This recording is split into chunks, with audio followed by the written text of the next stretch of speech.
Well, I'm joined now by Brad and Hilary Scott. They are the owners of Halstead, a wholesale jewelry company in Arizona. Thanks for your time today. Thanks for having us. Yes, thank you.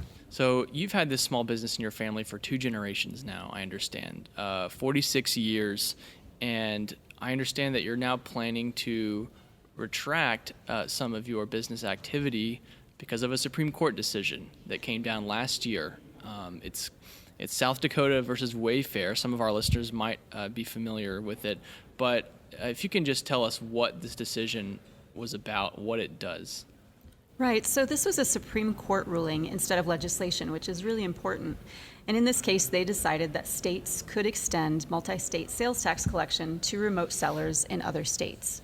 So as a company that operates across the country and around the world, anytime we have transactions to other states, we're now subject to the sales tax laws of the jurisdiction where the buyer is present. So that adds a tremendous amount of complexity in terms of complying now with 50 separate states' revenue laws and sales tax laws, in addition to what we've always done historically, which was complying in our own state where we have physical presence, and then of course with the federal government.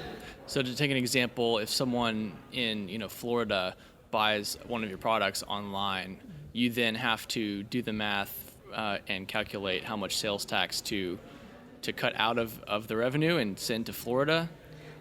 Right, so this is called the sourcing issue, and it's where the sales tax is assessed. And in the wake of Wayfair, sales tax is sourced to the destination, and that means whatever the shipping destination is for the transaction shipment. And so in the United States, there are currently 12,000 different sales tax jurisdictions that we need to be able to handle as a business. Well, that seems like an impossible task. It does seem like an impossible task, and we are really struggling to handle it. So how much has this cost your business so far? Well, since we were one of the early adopters, meaning that we were live to collect sales tax in October of last year, we started very early on, and to date we have spent in excess of $162,000.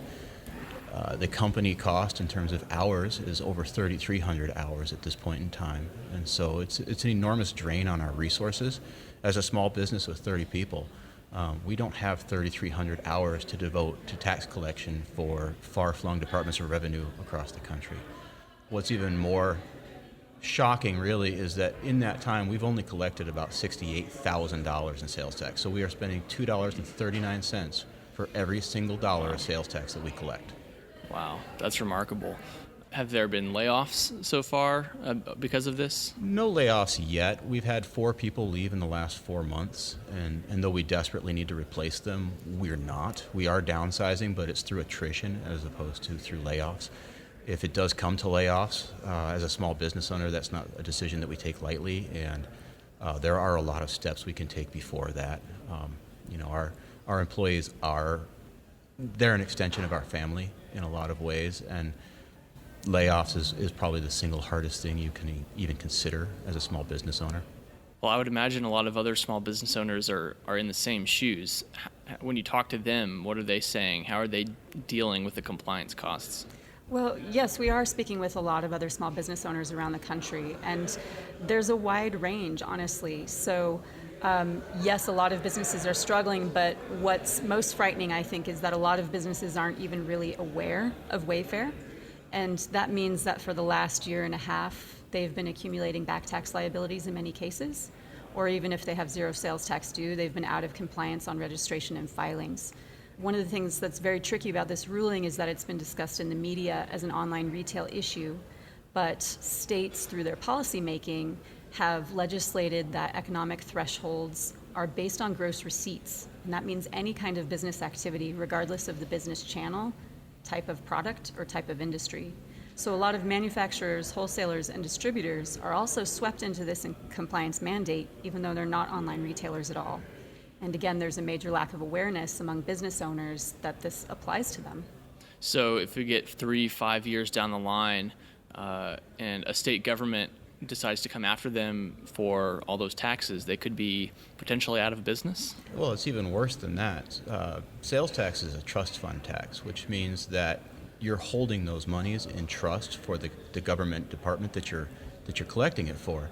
And if they do come after a company and they assess that company for a fairly substantial amount of sales tax, if the company doesn't have the resources, then the owner's personal assets, their cars, their homes, their investment accounts, their retirement accounts, all become collateralized and are then accessible by the states to finish the completion of payment as they see fit. Well, you and your company have clearly incurred a lot of damage because of this. Have you considered suing? Suing isn't really an option because if we disagree with a state's assessment, due to the Anti-Tax Injunction Act, our only option for recourse is to sue in the state where that Department of Revenue is located. So for a company like ours in Arizona, if this is Florida, for example, we would have to sue the Florida Department of Revenue in the Florida state court system. And that's because of federal law. That's the only path to recourse. And realistically, for an organization our size, that's no path to recourse at all. So we don't feel like small business has a real due process option in this situation. I would imagine you're looking to lawmakers to correct this, to make sure the Supreme Court's decision isn't the last word. We are, and Wayfair was a long-fought battle between the states and even people at the federal level. And when we first started having these conversations, we were under the impression that Wayfair was going to be something that the federal government would deal with right away, and they have shown a reluctance to do so. And so we've been in D.C. pushing for uniformity and simplicity in the rules and regulations that the states are allowed to apply or impose, simply because for a business of our size to remain 50-state compliant, that duty falls on the shoulders of one or two individuals at most. And for most small businesses, we don't have a SALT department, and so if it's not something that one person can manage, then there's really no solution. And there's been a lot of noise about the software available to handle this and simplify it, but in our experience, the software is riddled with problems. We have had 36 different notifications from states over the last 12 months from SST states that our software provider was not doing its job, but the states don't look at it as a problem with the software provider. They look at it as our problem, and it's incumbent upon us to correct for that. This is a software that's supposed to be calculating the taxes that you owe. Right. And so it's giving you bad calculations. We haven't had bad numbers returned to us. The real problem comes in their filing and remittance practices. They don't necessarily file on time, or they'll file the incorrect numbers. I don't know about the remittance practices, but we have received a number of notifications that we are out of compliance. And what's really galling is that in every single one of those cases, we were in compliance. It was failures at the certified service provider level that led to those notifications. Wow, that's remarkable. Well, you've also noted that the American Revolution was actually fought over this exact issue of being taxed by somebody out of your own jurisdiction. It's a little bit of a tricky distinction. Yeah. And one thing to insert in the conversation here is that now that states have established economic nexus laws for sales tax, a number of states are using those same economic nexus thresholds for income tax and gross receipts tax on companies. So whereas sales tax is technically charged to the consumer, it is the responsibility of the business to collect that tax on the consumer in the home state. But there's a distinction there with income and gross receipts taxes because those are direct taxes on entities outside the state's borders, on the business itself.